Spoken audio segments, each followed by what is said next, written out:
So the young man comes in and I sit down with him, excuse me. And in retrospect, he looked, I'm not kidding you, he looked like a cherub. He was angelic, light filled. I didn't know these words then. I didn't understand the energy field. But when I look back on it, he was filled with light. He had beautiful blonde, curly hair. And you could just tell the depth of his soul. Now, I couldn't tell at that time. It was in retrospect, reflecting on it. And he started to tell me that he had both dreams and daytime premonitions of things that were going to happen.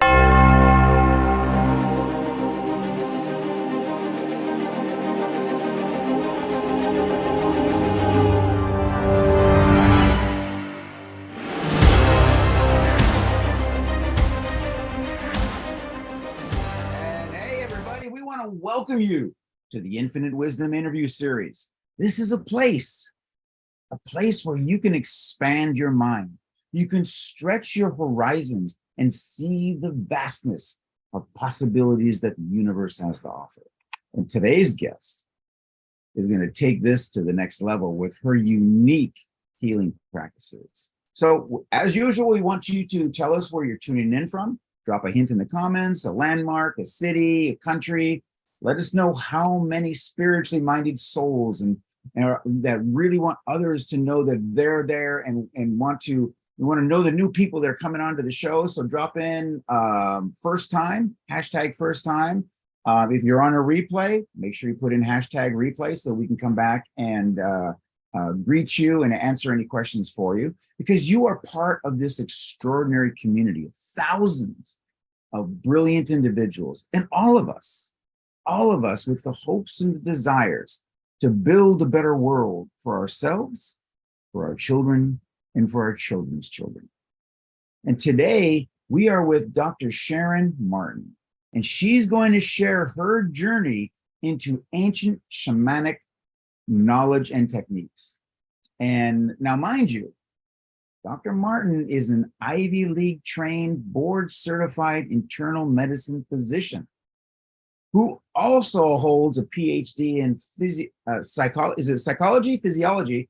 Physiology. And yet she's going to explain that the basis of timeless healing through awareness of and access to the energy body. By learning to sense the energy body, she gained an expanded recognition of our greater place in the universe, with greater control over our future health and our wellness, and changing our perception of the roots of disease and understanding the energetics behind health imbalances, and applying shamanic techniques that can literally shift us into an improved life force. Because in her book, Maximize Your Healing Power, Dr. Martin builds bridges between the mystical and the scientific on new ways of seeing illness. And it's set in the style of medicine wheels. And she shares how she approaches healing using multiple concentric wheels. And the elements there's elements of Chinese medicine.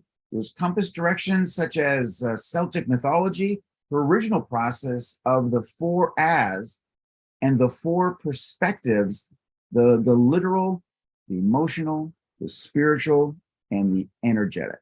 Oh my God, this is going to be amazing. All right, Sharon, thank you so much for joining us. Oh, thank you.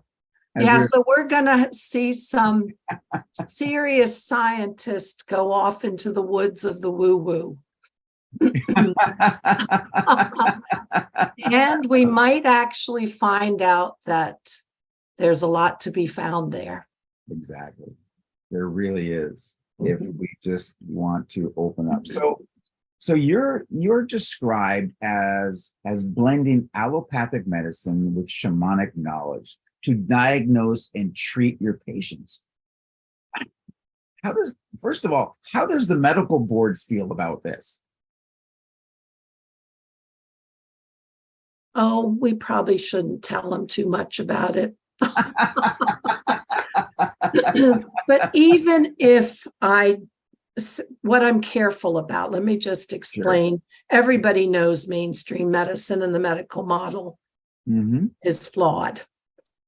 And so I'm careful that I'm not doing shamanic practices and billing it to an insurance company, because then that would be like, I'd have the police coming after me. But when I did learn shamanic style and understanding and perspectives, it shifted the way I see my patients, and it shifted the way I talk to them about their health challenge. And that, if that's the only thing I ever learned, or the only thing a reader of my book would ever learn, is to shift that perspective, that's a huge leap. Right. All right. So with all this in mind, so I can only imagine your mindset when you first went into medicine and the training that you received in medical school. So when did you start building this? When did I lose my mind? When did you lose your mind? Actually, when did you find your mind? Find my mind. I like to put it. Yeah. Was it an event, or was it kind of just noticing things? I probably had, if I look back, some paranormal experiences in my life as a child, as a teenager. So I wasn't totally closed off to the understanding of another world. When I was in my teens, my sister and I would go to a woman who was a psychic, and on the way home talk about it. And it wasn't foreign to us that a stranger would know things about us. And then I read the Seth books. I don't know if you remember those. Yes. And then I read about Edgar Cayce. And then, so I was always open to that.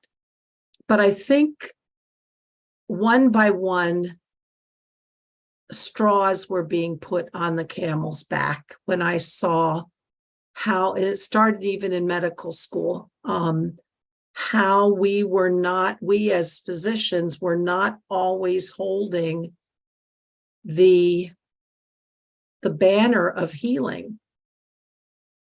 Science is fantastic. Science is amazing. Yes, it is. But science done without the perspective of a soul's journey, and not all scientists will admit that they believe in a soul. But if you can't bring that bigger, broader view of the human into it, I'm just thinking we're missing the boat. But the straw that broke the camel's back, shall I tell you the story? Please. Okay. And you'll find this in my book, Maximize Your Healing Power. So I'll just tell the story because it's was my awakening in a very deep way. I had moved to rural South Central Pennsylvania. My friends thought I was nuts, but I felt called to go there. Psychic told me I had past lives there as a Native American. So we're talking Tuscarora Indian, distant allies of the Iroquois tribe kind of area. And I opened a rural clinic in a very small area because then I could get some of my medical school debt repaid, which that's a lot of debt. And working hard, and the woman who was supposed to be my partner in this decided to move. And so there I am trying to pay all the bills by seeing extra people, and I'm exhausted. And it's a Friday night and it's late. It's about 5:00. We're supposed to be shutting the doors. And down the hall comes my receptionist with a worried look on her face. Well, that's not good. You just know, that's not good. And I'm like, oh God, why something now? And she said, well, there's a young man who just came in and he needs to see you. And she kind of had that worried look. She said, I don't think he's well. But it wasn't like he got bit by a dog or he cut himself or anything like that. You could tell that it was emotional and psychiatric. And the first things that went through my head, I'll confess, were not very nice thoughts. Like, you got to be kidding. Doesn't he have his own doctor? Oh, great. Now, if he's psychiatric, is he suicidal? And if he's suicidal, then I'm going to have to commit him. And then I'm going to have to get on the phone with all of these, bureaucrats and call the state police. And then I'm going to have to wait for the state police to cart him off. And I'm going to be here till 8:00. And I'm tired. And it's Friday night and I want to go home. So I had zero good thoughts at this moment. So the young man comes in and I sit down with him, excuse me. And in retrospect, I'm not kidding you, he looked like a cherub. He was angelic, light-filled. I didn't know these words then. I didn't understand the energy field. But when I look back on it, he was filled with light. He had beautiful blonde, curly hair. And you could just tell the depth of his soul. Now, I couldn't tell at that time. It was in retrospect, reflecting on it. And he started to tell me that he had both dreams and daytime premonitions of things that were going to happen to his mother's friends, to the neighbors. He could see what was going to happen. And he was incredibly distressed by it, not sleeping, very anxious. And the things that he always saw happened to be bad. And I'm thinking, are these delusions? Am I going to label him as the early schizophrenic? And then I started thinking, and actually had a little voice, I get that little voice, talking in your ear saying, hold on a second, hold on just 1 second. And I said to myself, what does mainstream medicine have to offer? I can label him psychotic, and then I can have him committed, and they'll put him on antipsychotics, and all it's going to do is sedate him, make him a zombie. My mother was bipolar, and she was on years of antipsychotics. I'm not going to do him any favors. There is nothing about medicalizing him that's going to make him feel any better. And then I asked myself, again, I'm having these little awarenesses in my mind. Who knows, maybe my mother was like prodding me. That was, maybe he's not crazy. Maybe these are real. Maybe he is gifted with extra perception. So I called his girlfriend into the room and I said, tell me, does he see these things? She said, yes. I said, do they happen? She said, yes. I said, so these things that he says are going to happen, they do happen. She said, yes. And I said, does his family agree with you? She said, oh, yes. His grandmother said when he was 3, his grandmother happened to be a Romany gypsy, said he has the sight. So right away, I'm thinking to myself, we're not going down the medical road. That is going to do nothing for this young man but squelch his light. He's anxious because what he's experiencing he doesn't understand. It's not normal because other people don't do it. But I said to him, I said, you are not crazy. And the relief that came over his face and the relaxed posture that came about was the most rewarding, probably one of the most rewarding moments in my career as a doctor. I said, you have a gift.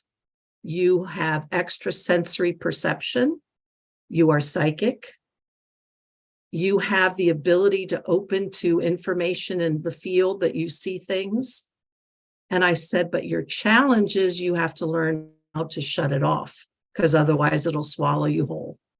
You're going to have to learn that you turn it on when you want to and you shut it off when you don't want it so that you can sleep. Now, how old was he? 20. Okay. So you could just, in retrospect, I think he was really gifted. Mm-hmm. So I said to him, I said, anybody in your family have this ability? And he mentioned a cousin. I said, I want you, an older cousin. I said, I want you to go talk. I want you to find whomever you can find that can teach you how to be the guardian of your I didn't use the word energy field because I really didn't know that.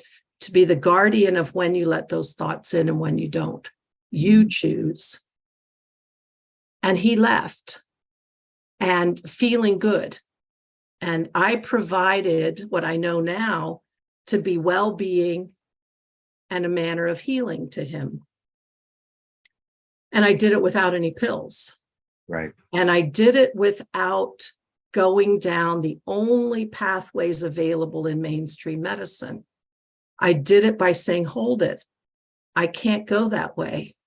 That's not going to end well. And I validated him. And I learned for myself, he was the big opening to me studying shamanic healing.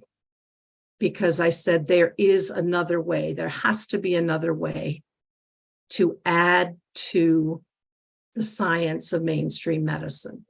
Mm-hmm. And then I started studying at the Four Winds Society with Alberto Violdo, Mm-hmm. and trained for 5 or 6 years and learned about the energy field, learned about ways to perceive that science doesn't see, learned about the unity of consciousness, learned about the unseen world.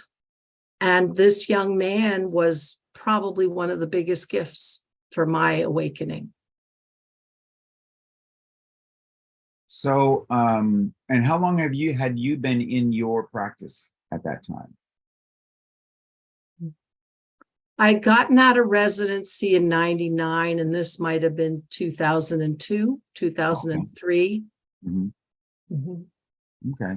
So, so what I'm understanding is that he didn't understand what was going on, Correct. but it had been going on for a long time. It just got to the point where he couldn't bear it any longer. Correct. And you were the first person that came to him and said, dude, you're normal. This is, this is fine. You're not sick. And you want to add to the synchronicity of it. He was not our patient.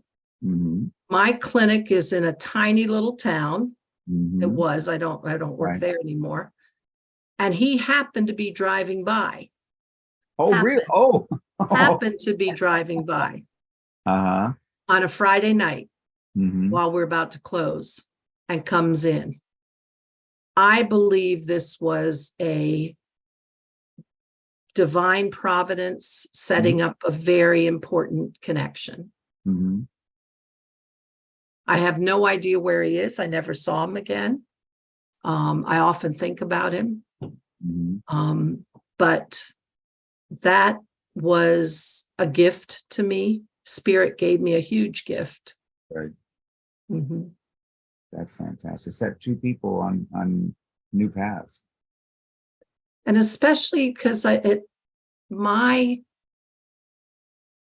choosing at that moment to incorporate another way of seeing and approaching has Mm-hmm. really opened me to what it means to be a healer. Mm-hmm. You can get locked in. There are, mainstream medicine has got a lot of beauty, but you can lock in and you leave the spiritual out of it and you leave the energetic out of it. I think that's a mistake. Mm-hmm. Yeah. We are in complete agreement on that. It's when we interviewed Dr. Bruce, virtually almost said it verbatim, same thing. Is that he was fighting a system, and and when it comes to healing, why are you fighting something when you should be working with what's already there? Right. But trying to get past those the new norms or the standards of this is how it should be. And like you, like him, like so many others that we've talked to as well, it's just like, no, this doesn't make sense. Which means that there's in my opinion, which means that there's another plan beneath the surface. And generally that's going to have to do with we can make more money this way, we can control things better this way, you know, but it's not for the betterment of the individual, of the patient. It's for the betterment of those who are, you know, kind of leading the part. There are many practitioners who would love to expand into the mystical, but there's a lot of fear of how do you do that? I mean, I would not spend the office visit in shamanic practice and try to bill an insurance company for it. Oh, sure. No, I understand that. Right. But I mean, because I still have that worry that I wouldn't do that. And it took courage to start to say things like, you know, I sense your life force is really down. Or so-and-so died, do you still feel them around you? Meanwhile, in my awareness, I'm like, holy moly, that person never left. I mean, I can sense the energies of it. Right. I think a lot of practitioners would love to grow into that repertoire, to add it, to amplify their, but it's hard when you know, you have the worries about the whole bureaucracy of medicine. Yeah, the system that's been created around it. Exactly. You know, in my personal experience, you know, almost 20 years ago, I got pretty sick, and you know, we couldn't figure it out. And I went to Western medicine, and you know, and they just wanted to hand me a pill, and I'm like, no, this is just going to cover up what I'm feeling. I want to know what the root cause is. That's what we need to look at. Right. And they, oh, no, just do that. And I'm just like, and I just left it there. And I'm like, all right, wrong place. And I found someone similar to you who had already had this journey. He was Western trained and such, but he says, I know both sides. I'm going to work with the natural aspect of it first. And if I need to, you know, we're going to, you know, go into the Western side. And it took a little bit longer. It wasn't that quick response and such. And we used some science as well. I'm going to go have you have a, you know, a CAT scan and all this kind of stuff. But overall, though, it's just like we got to the root problem. And I'm just like, and it was the best I'd felt in my life. Wonderful. And I'm like, this is how it needs to work. And we run into more and more people like that. My wife uses my doctor has since retired. My wife uses a clinic who, again, they're all Western trained. They're gonna, that's the last resort.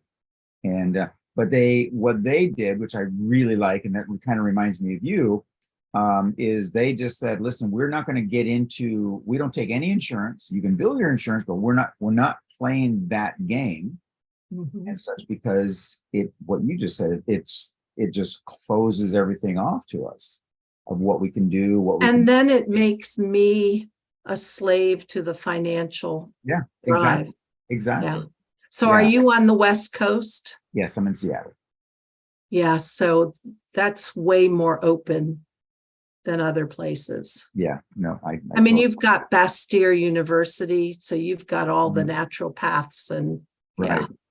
Yeah, and I, you know, I mean, I look at the way that, I mean, how many years did it take, or maybe decades, for insurance companies and medicine to accept chiropractic practice or massage? And, you know, and it's like, this doesn't make sense. I remember when I was seeing a doctor about some tendonitis on my elbow, and it was bad, and I couldn't use and he's just like, well, you know, and I didn't understand everything at the time. And so it gives me the cortisone shot. And I'm just like, you know, that worked, but it didn't last.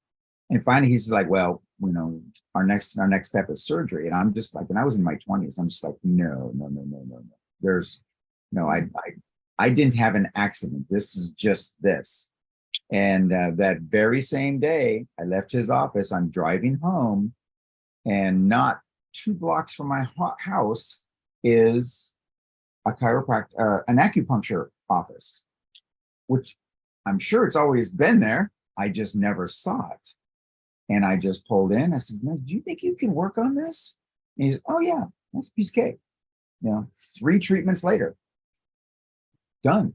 Never came back ever. Cool. And I used him for other things. I've recommended people to him and such. And he happened to be the president of the Chiropractic Association here in Washington State. Mm-hmm. So I'm like, all right, well, so I call the insurance company right after this, and I'm like, well, so this doctor wanted to do surgery on me, which is going to cost you tens of thousands of dollars. He did acupuncture on me, which was $200 for three visits and such. So will you cover his cost? Oh no, we can't do that. But we will cover the tens of thousands of dollars for your surgery. I'm just like, again, it's so broken. I know, it's that thing that just makes you go, but this doesn't make any sense to me.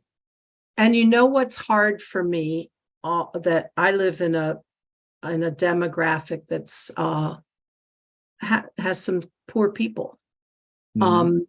To say to people, okay, seek your medical care outside of the system, they don't even have dispensable income to do that. Right. I know. It's so sad. yeah.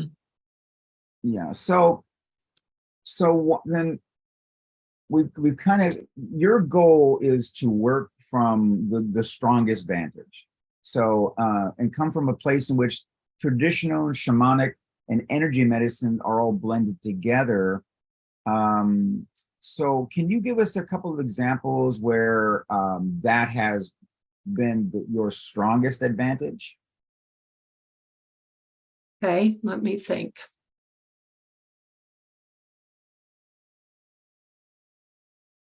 Besides your first the For the creme de la creme, yeah. that came in.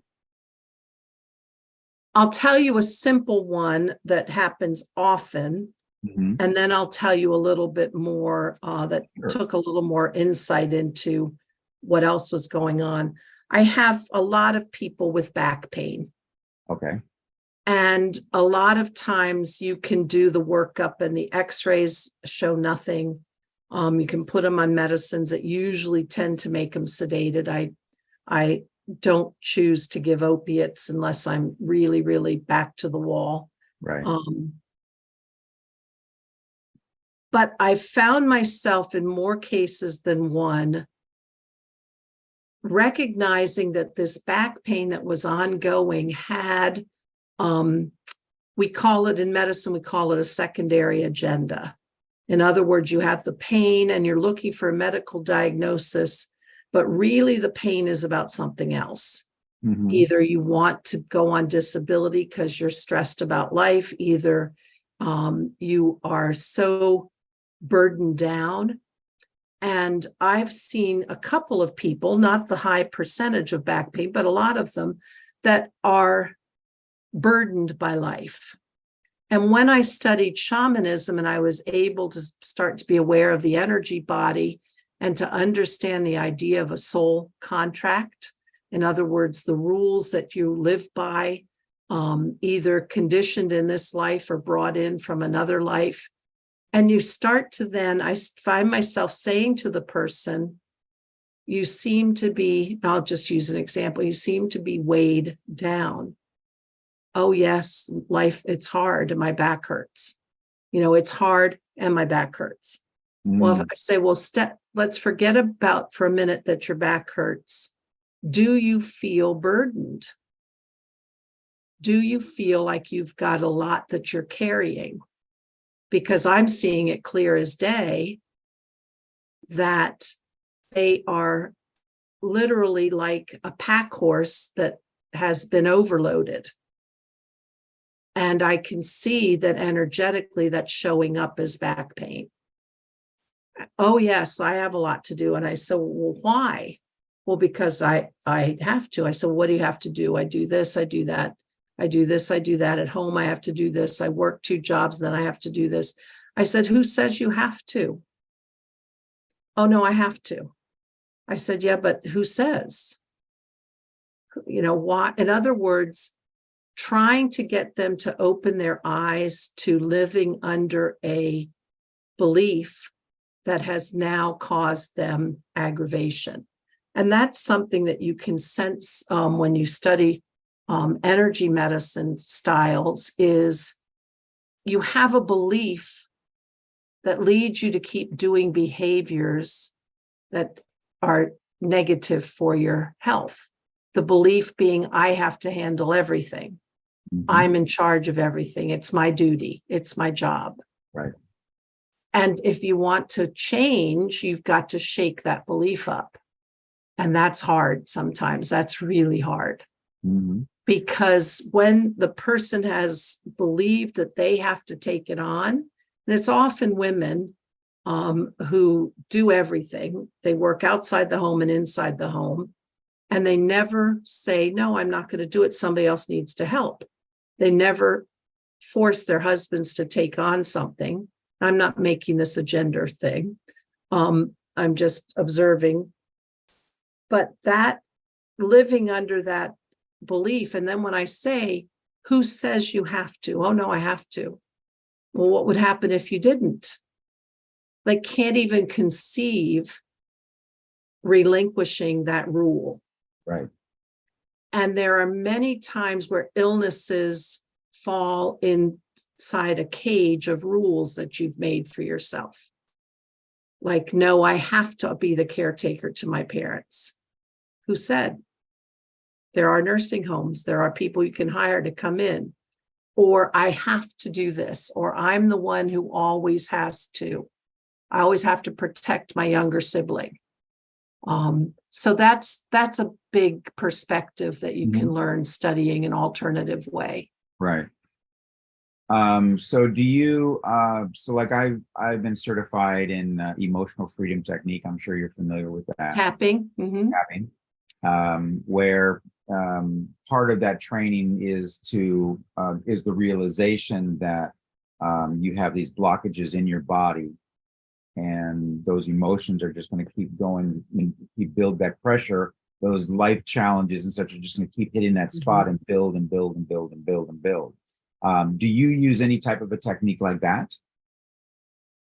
I have briefly been exposed to that, and I have directed patients to YouTubes where they can look up a practitioner or learn it from a YouTube, because especially with PTSD and trauma and anxiety, and I say you are literally breaking the energetic circuit where these thoughts are held.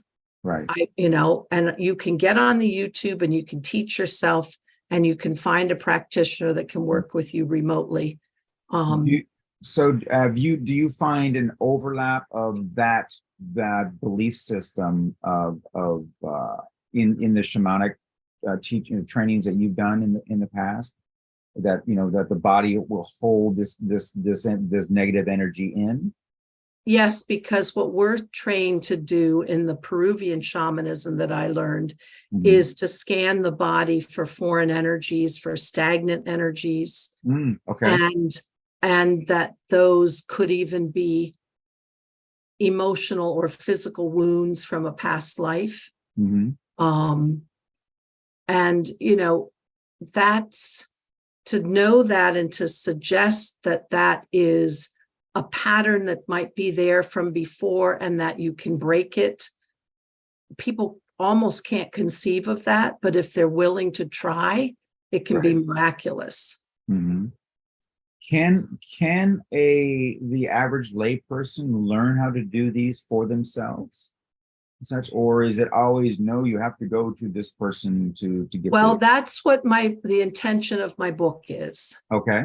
To give enough basics of being aware of your energy field, knowing how to clear it, getting yourself out of a previous contract, a soul contract, and hooking up with life force.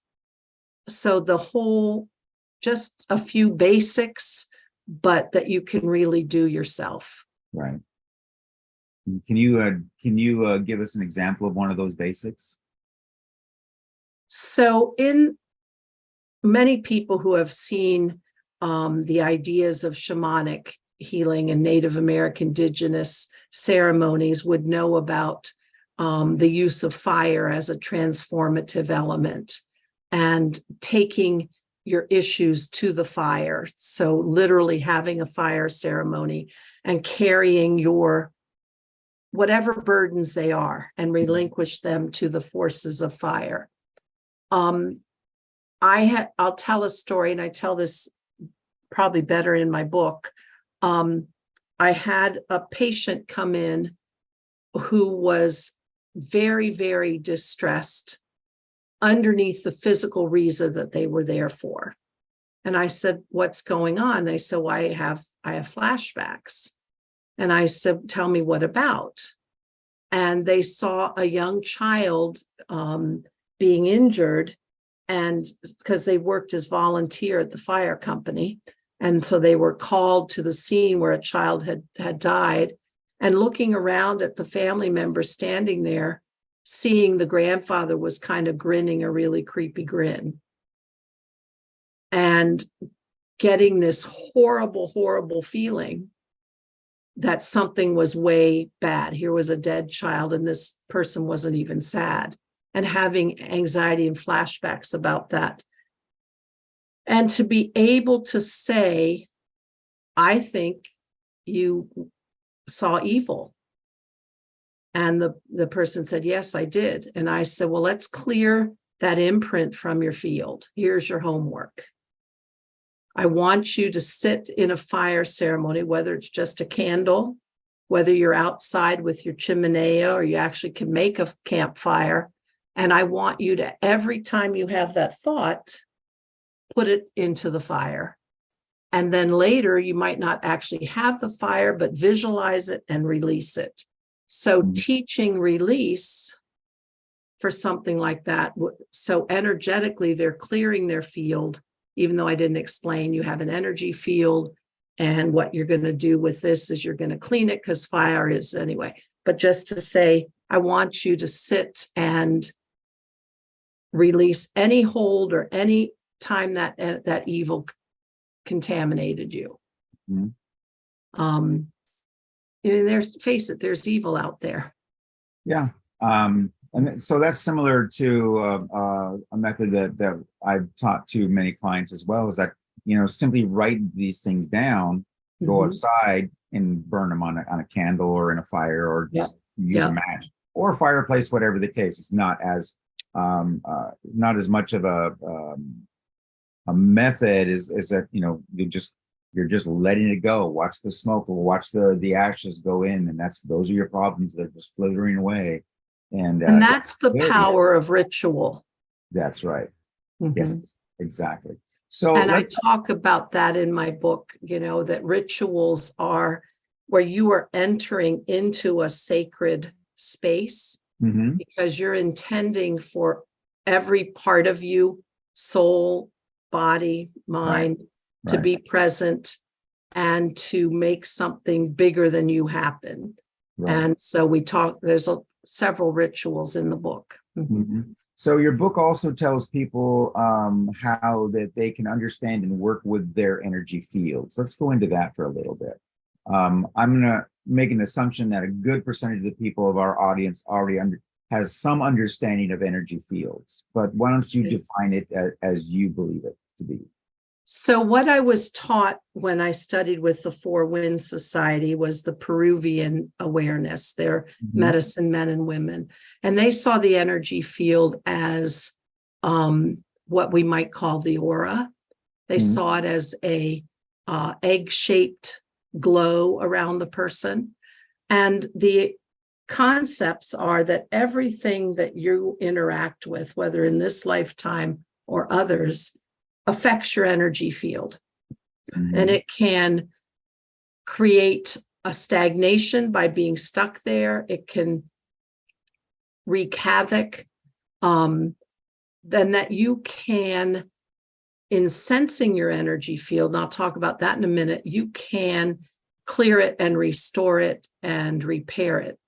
We were taught that it is a multicolored tapestry. I saw it sort of like mosquito netting.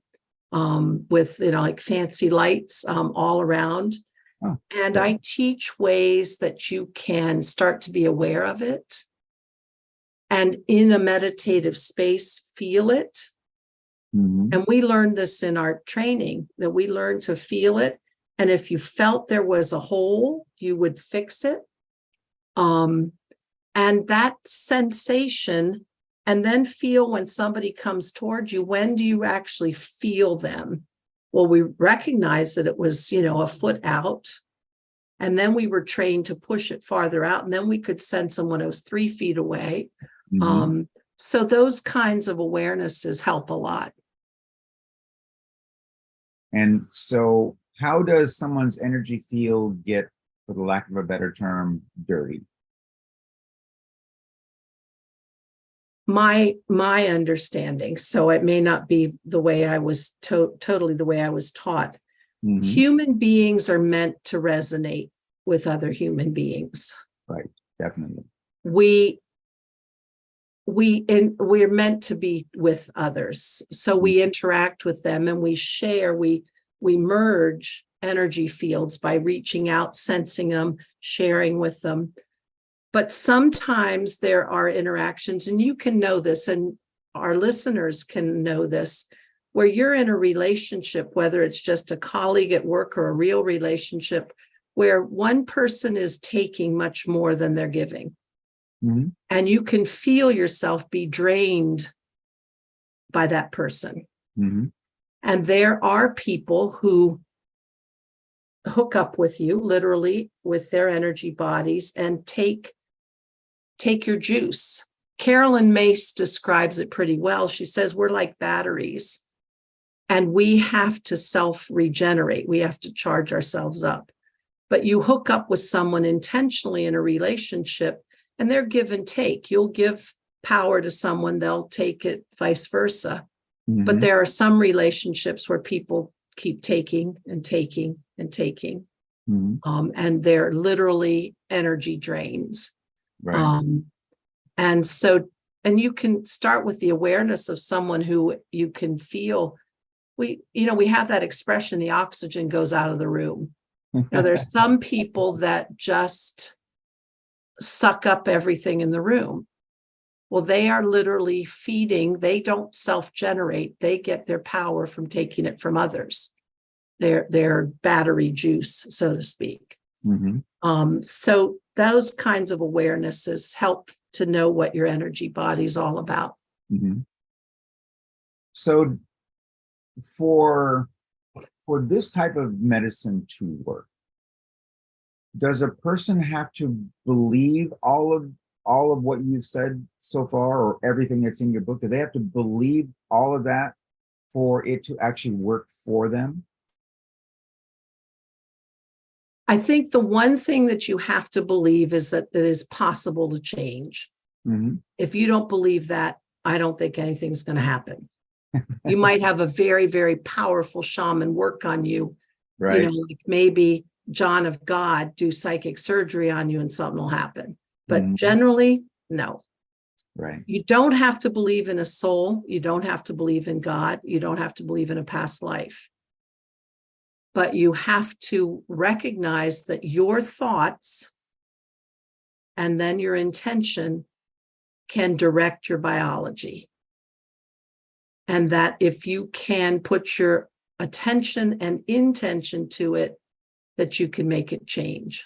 And when you do these journeys that I have in my book, you're going there with your subconscious, with your consciousness, and you are sensing things happening and changing, whether you believe in God or the universal field or angels or anything.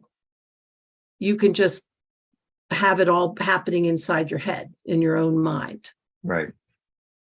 But when you do those, I was telling somebody last night in an interview, I was doing an interview with a gentleman from the UK who's a therapist, and he used one of the journeys for a client. He said they were unbelievably, it worked.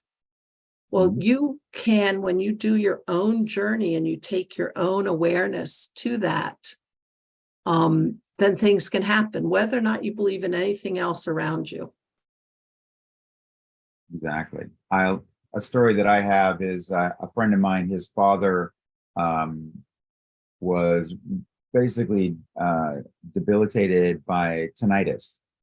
Mm-hmm. Been going through this all, for decades. And so my friend, he's telling me this story. He goes, yeah, he goes, because we were supposed to get together. He's like, I couldn't. My dad was literally just fell to the ground, and his tinnitus was so bad. And I'm just like, well, what has he done about it? He goes, well, there's nothing that the doctors can't figure it out. Mm-hmm. And so again, I brought up the chiropractor, the acupuncturist that I was using. I'm just like, well, he should go see my doctor, because he really should. Mm-hmm. So I don't know if he's going to go for that. I'm just like, you know what? Can't hurt him.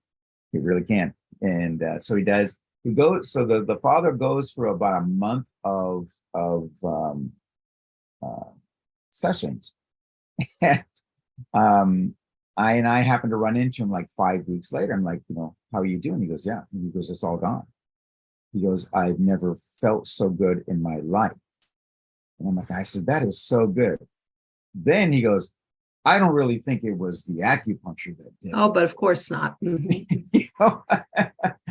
And I laughed, and then I just called him on it. I'm like, so you're telling me that decades and decades of being you're just taken to your knees, and then you do this and it goes away completely. You feel better than you've ever felt, and there's no connection.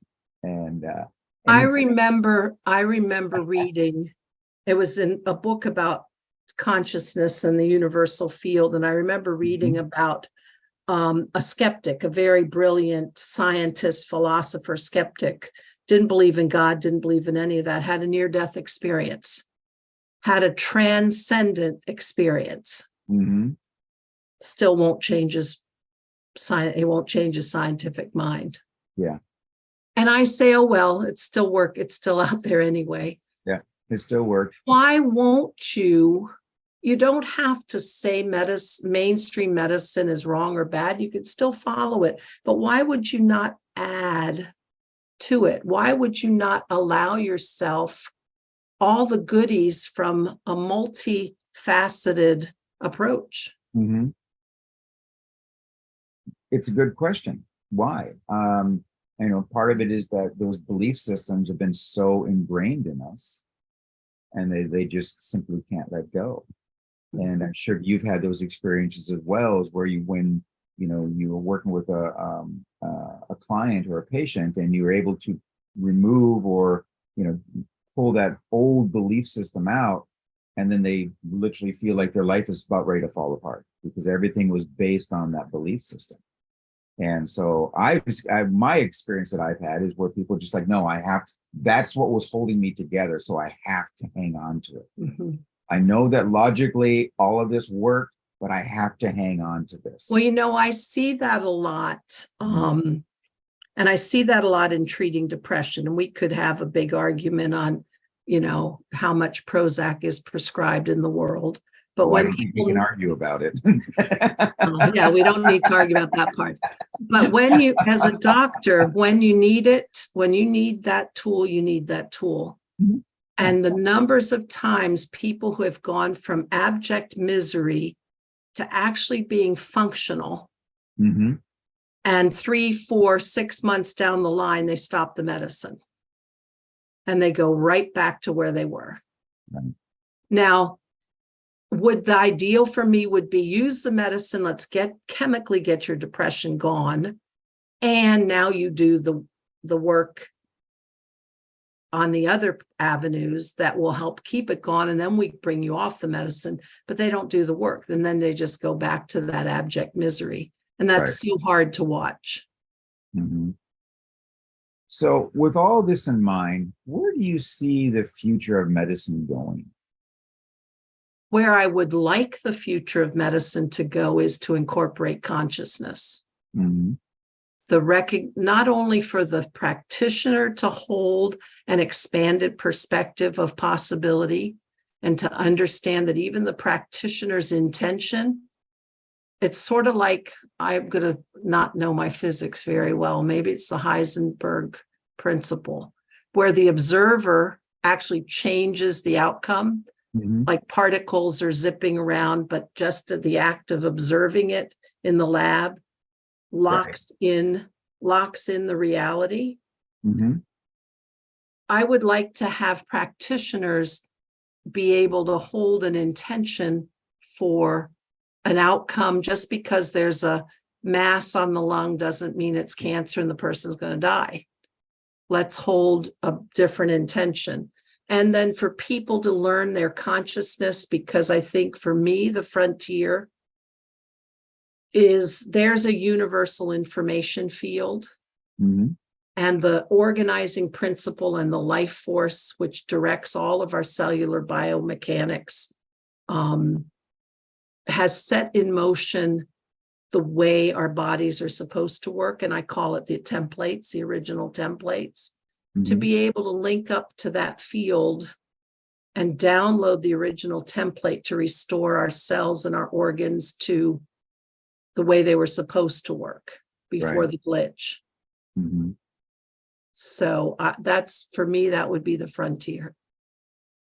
And so what would it take to create an environment like that in the medical community? More practitioners learning these alternative things, whether you learn it through Joe Dispenza or a Mhm. shamanic program or any kind of energy medicine, whether you study with, Donna Eden or anything, expanding their awareness. And then to have the West Coast is doing it better than the East Coast, but to have the insurance companies allow all modalities of healing. Mhm. Ideally, it would love to get money out of the equation, but I don't know Yeah. that that's going to happen.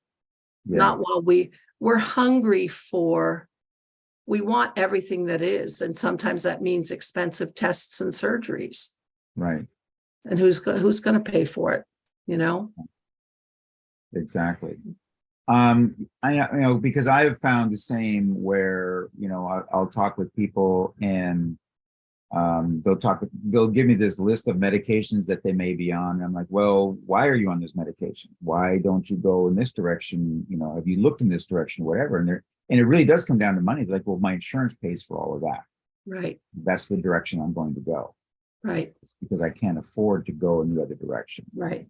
And so, I mean, I have patients and I have staff where their insurance is such that their deductible is $2,500 a year. So that's, $250 a month. They don't have it.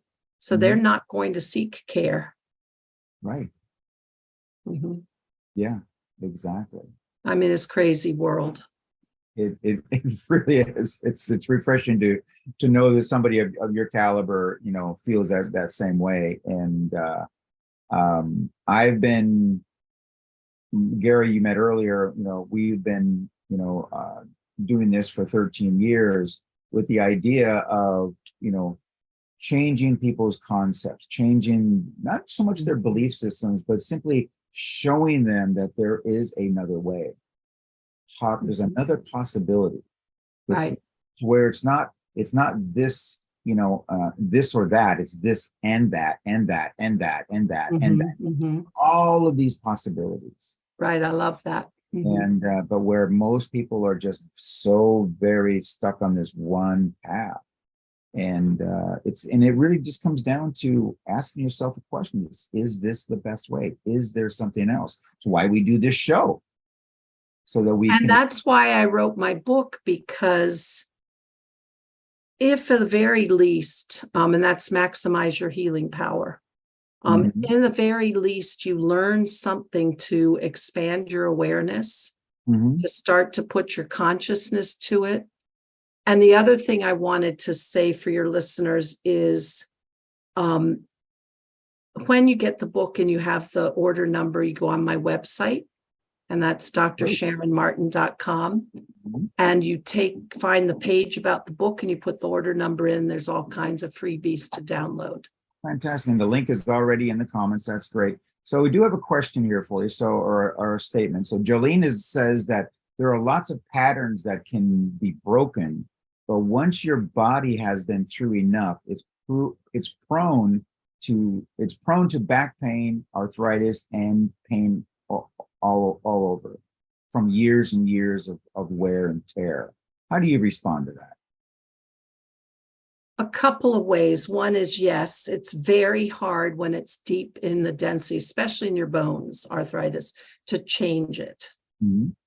But you can change your pain perception of it, and you can change how you feel about it, whether you consider yourself limited and disabled, or if you still hold vitality. Mhm. Now, having said that, I have a friend who is a very powerful and deep meditator who threw out his neck so badly, several neurosurgeons said surgery is the only answer. And in meditation with his intention, he healed it to the point of no pain and no surgery. Wow. So, but that takes hard work. Mhm. But you can shift. It's like putting on the cloak of, I have bad arthritis and it hurts me. You can wear that cloak all day long, or you can say, I'm going to dress differently today. Mhm. That's wonderful. And a lot of it comes down to, knowing that that's a possibility. Mm-hmm. And an example I'll use from my past is 20, 30 years ago. I had lunch with Jack Canfield. And I was telling him, I'm like, listen, I said, I've got this mind. It's just, I overthink everything, and I'm constantly, the battle of the minds and all that kind of stuff. And I was, you know what I'm talking about? And he's like, no, I don't. And like, excuse me, he goes, I don't have that conversation in my head. He goes, I worked it out and through training and such. And I was just laid out. I'm like, that's possible? Mm-hmm. Oh, yeah. Well, Joe Dispenza's work has really taken some people to amazing places. Yes. We're big fans. Yeah. He does some amazing work. And he quantifies everything too. And that's where he is taking it to the next level. He can quantify everything. Yeah. And to where it's just like, well, I don't believe that works. Well, let me show you. Here's your graph, here's your charts, here's your scans, here's your, and they're like, oh, it's like, so next, what's the next thing? And so yeah, he's really taking it to the next level. It's not just talk, it's everything. So I really enjoy all of his work. All right, well, that was the fastest hour I've ever had. Where can people find you? What's your website? drsharonmartin.com, drsharonmartin.com. Okay. And the information about the book is on there. And if you want to work with me privately, and if you just want to watch some videos and interviews, that'll be fun too. Right. There's all kinds of information out there on her. I've been to the website. And the book is phenomenal. I put the website in the comments, the book, link to the book. It's also available in audiobook. Did you do the recording for the audiobook yourself? No, I didn't. Okay. It's probably not got the energy I would like it to have.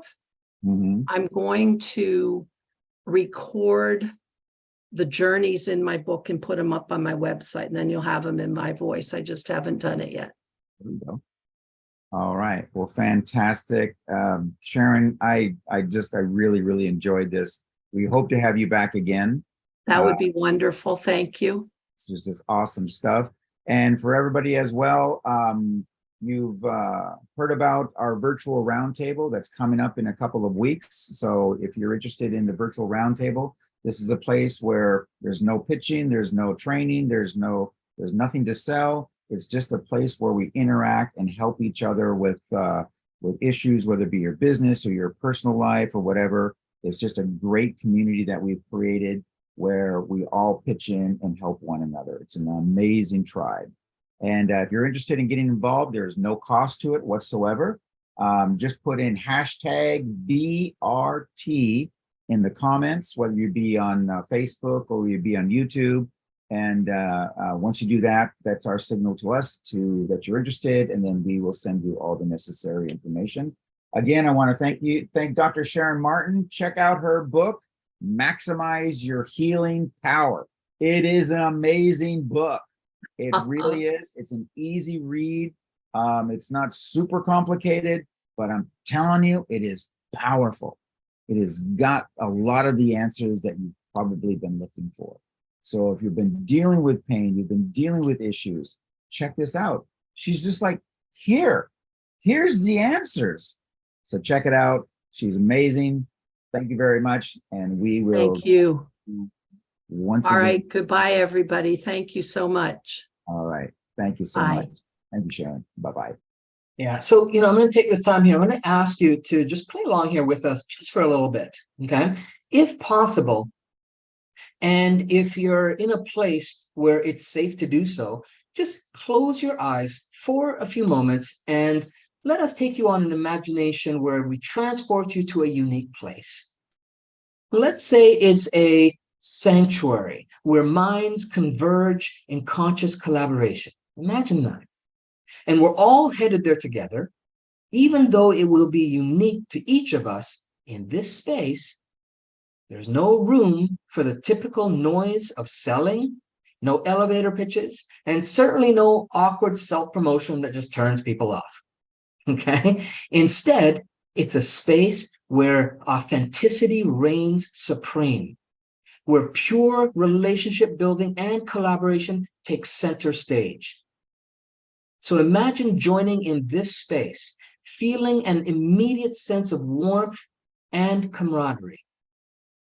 You greet and you're greeted by purpose-driven entrepreneurs and thought leaders from diverse backgrounds, all gathered with a shared intention to connect, to learn, to grow together. And the air just swells with the vibrant energy of possibility and the excitement of collective wisdom. Okay, so keeping your eyes closed, continue to imagine that.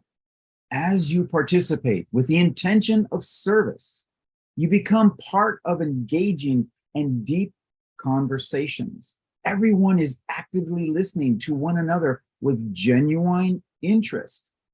There are no ulterior motives or hidden agendas. Everyone is focused on understanding, empathizing, and learning from each other. It's a place where vulnerability is celebrated. For it's through vulnerability that true connection is forged. In this space, you are not just a name or a title. You are seen, you're heard, and valued for your unique perspective and contribution that goes beyond your business label. You feel a sense of belonging and empowerment, knowing that your voice matters and that your ideas have the potential to create positive change for those in the meeting with you. By you participating in this virtual environment, we are co-creating a sanctuary of conscious collaboration where the power of collective minds can be unleashed. It's a departure from the traditional business landscape where competition often has been valued and often overshadows collaboration. But here, we prioritize collaboration over competition, recognizing that by working together, we can achieve far more than working in isolation. Yeah, and so we are imagining this transformative journey together. And in doing that, we can embrace a place where purpose-driven entrepreneurs and thought leaders converge, where authenticity and relationships are the currency and where collaboration is the catalyst for remarkable achievements. Just imagine that. Now, go ahead and open your eyes, come back, and let's begin to build this reality together, right here, right now.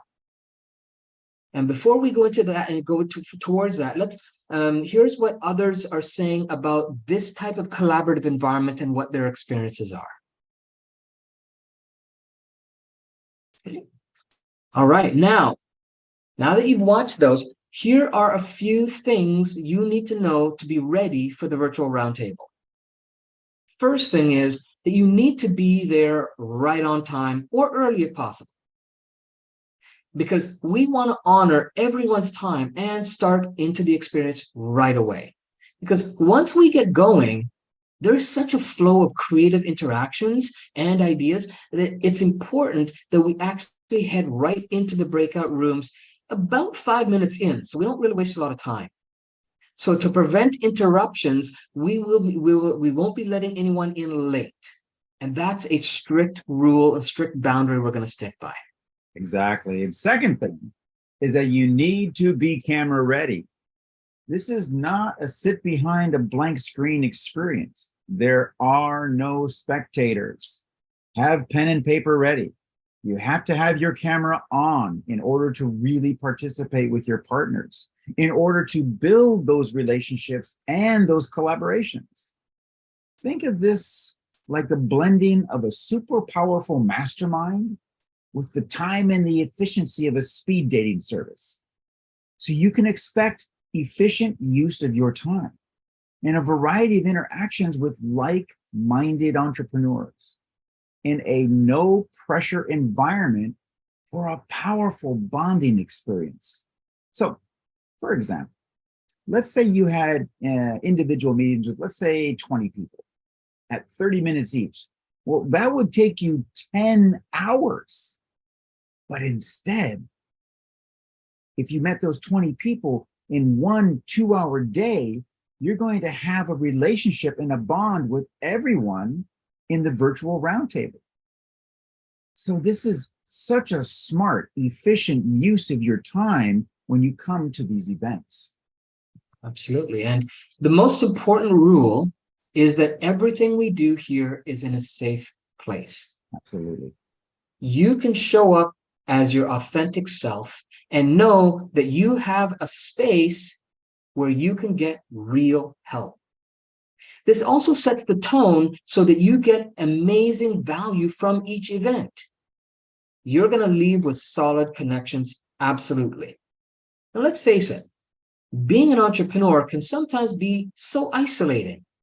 Well, it's time for us to change that, right? And when you have a community like this, you're going to want to come back and interact with familiar and new members on a regular basis. So remember that imagining that we had you do a little earlier today in the video? Well, we are going to facilitate that kind of experience for those who show up. All right. Once again, thanks for being here and taking action. As we all know, that's the only way to get things done. Now, let's connect, get empowered, and create an impact. If you have any questions, you can DM either Ross or myself on Facebook, and we look forward to seeing you in our next virtual roundtable. We'll see you Thanks. there. Thanks. Bye-bye.